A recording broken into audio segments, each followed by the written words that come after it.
5 राज्यात निवडणूक आहेत आणि नंतर एकदम जी निवडणूक येते ती आपली लोकसभेची येते.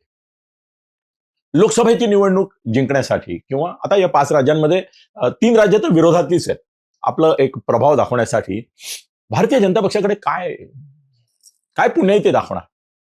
कमाई नाही, पण पुण्य काय दाखवणार. मला असं वाटतं की परफॉर्मन्स वाईज समाधानकारक असे काही मुद्दे मांडणं अवघड आहे. मग काय करतील? मला असं वाटतं की एकच मुद्दा क्लिक होऊ शकतो. या 5 राज्यात तो एवढा नाही होणार, पण लोकसभेला होऊ शकतो. तो म्हणजे हिंदू मुस्लिम तणावाचा.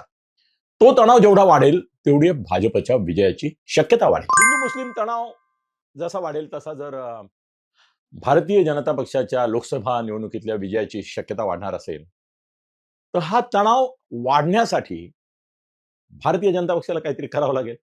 स्वाभाविक आहे. मग हे ते काय करू शकतात? कदाचित काही लोक म्हणतील की उत्तर प्रदेशमध्ये ज्या प्रकारे आदित्यनाथ जे आहेत ते उघड उघडपणे पक्षपाती असे निर्णय घेतात, अशी धोरणं आखतात. अशा तऱ्हेने मुसलमानांची दुकानं असो, मशिदी असो, मुस्लिम गुंड असोत, त्यांना नेस्तनाबूत करतात, उद्ध्वस्त करतात. तसं मुसलमानांच्या संदर्भामध्ये अशी काहीतरी आक्रमक भूमिका घेऊन एक वेगळी इमेज तयार करता येईल का? आदित्यनाथ फॉर्म्युला भारतीय जनता पक्षाला अखिल भारतीय पातळीवर पुढल्या लोकसभा निवडणुकीत निर्णायक बहुमत देण्यासाठी यशस्वी ठरेल याची शक्यता मला 2-3 कारणांनी कमी वाटते. एक तर असं आहे की आदित्यनाथांचा हा जो तडाखा आहे, झपाटा तर आहेच मुसलमानांविरुद्ध, त्याची प्रतिक्रिया जी होतीये ती अशी देखील होतीये की उत्तर प्रदेशभर जो तणाव आहे त्याचा परिणाम म्हणून तिथले उद्योग धंदे, व्यापार, व्यवहार याच्यावर परिणाम होतोय. हिंदूही भरडले जात आहेत. हिंदूही भरडले जात आहेत. त्यामुळे हिंदूंना इतकी तीव्र टोकाची अतिरेक नाही पसंत पडत आहे. आदित्यनाथांच्या संदर्भामध्ये एक असं वेगळी कल्पना आता हिंदू राष्ट्रच करायला निघाले ते.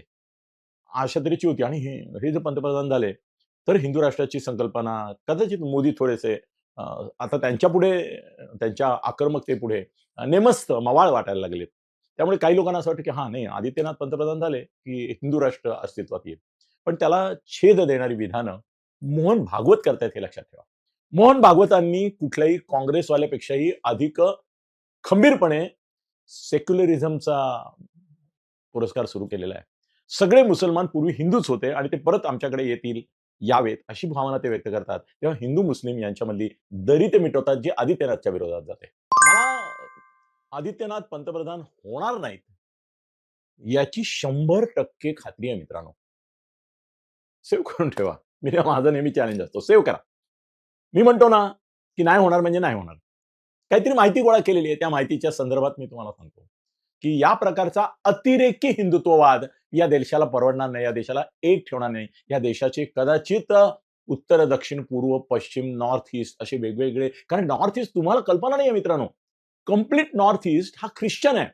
एकदा तुम्ही मुसलमानांच्या विरुद्ध आदित्यनाथ पद्धतीच्या कारवाया सुरू केल्या, की ख्रिश्चन देखील भीती बाळगायला लागतात, दूर होतात. त्यामुळे मला आदित्यनाथ पंतप्रधान होण्याची अजिबातच शक्यता वाटत नाही. मला स्वतःला असं वाटतं, की परफॉर्मन्स वाईज मोदी सरकार कमी पडतंय. परफॉर्मन्स वाईज कमी पडतंय. म्हणजे 14 साली आले, 19 पर्यंत त्यांचा परफॉर्मन्स हा 370 कलमापासून बरेच गोष्टी, समान नागरिक कायद्यापासून बऱ्याच ह्याच्यामध्ये आपण 371 पासून सारखं असं वाटत होतं, की हां, काहीतरी होतंय. प्रत्येक गोष्ट मान्य झाली असं नाही. नोटबंदीने तर देश फार संकटात गेला वगैरे. सामान्य माणसं संकटात गेली.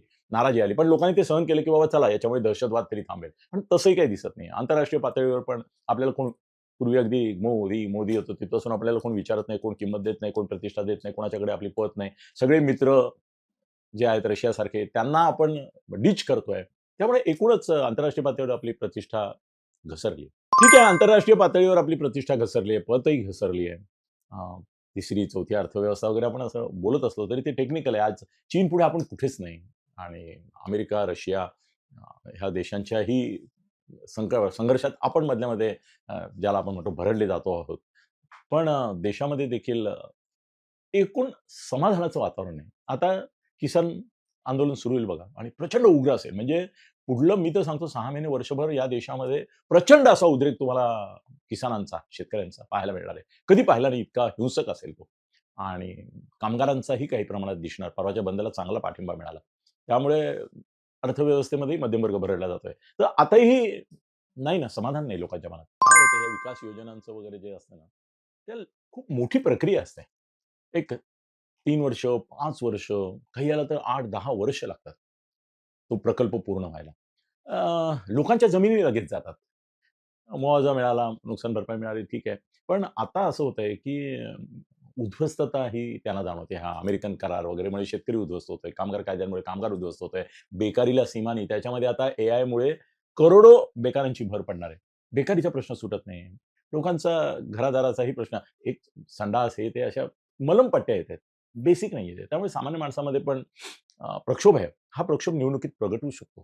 सद्यस्थिती ही भारतीय जनता पक्षाला किती प्रतिकूल आहे, याचं एक उदाहरण म्हणा, पुरावा मला वाचायला मिळालं, की एका इंग्रजी दैनिकाने, प्रतिष्ठित इंग्रजी दैनिकाने आज जर निवडणुका घेतल्या आज, तर साधारणतः बीजेपीला लोकसभेला किती जागा मिळतील? असा एक सर्व्हे केला. Opinion poll. मित्रांनो, तुम्हालाही आश्चर्याचा धक्का बसेल. Googleवर गेलात तर त्या सर्व्हेचे खूप डिटेल्स आहेत धक्कादायक. 150 पेक्षा जास्त जागा मिळणार नाहीत. किती? 150 पेक्षा जास्त जागा भारतीय जनता पक्षाला मिळणार नाहीत. असा त्या सर्व्हेचा निष्कर्ष आहे. म्हणजे 242 च्या वर पुढे जाणं तर राहिलंच, मागे जाणार आणि हे सगळं कशामुळे होणार? नॉन परफॉर्मन्स आणि अँगर इन द पब्लिक. आता यातून बाहेर कसं पडणार बीजेपी? परत क्लिअर मेजॉरिटी मिळायची असेल, तर मला असं वाटतं, की संपूर्ण देशामध्ये मोहन भागवतांचं सेक्युलर मत डावलून हिंदू-मुस्लिम थोडंसं ऐक्याचे त्यांचे प्रयत्न देखील बाजूला ठेवून, मोदींना हिंदू-मुस्लिम तणाव या देशात इतका वाढेल, की त्याच्यामुळे मतांचं ध्रुवीकरण होईल.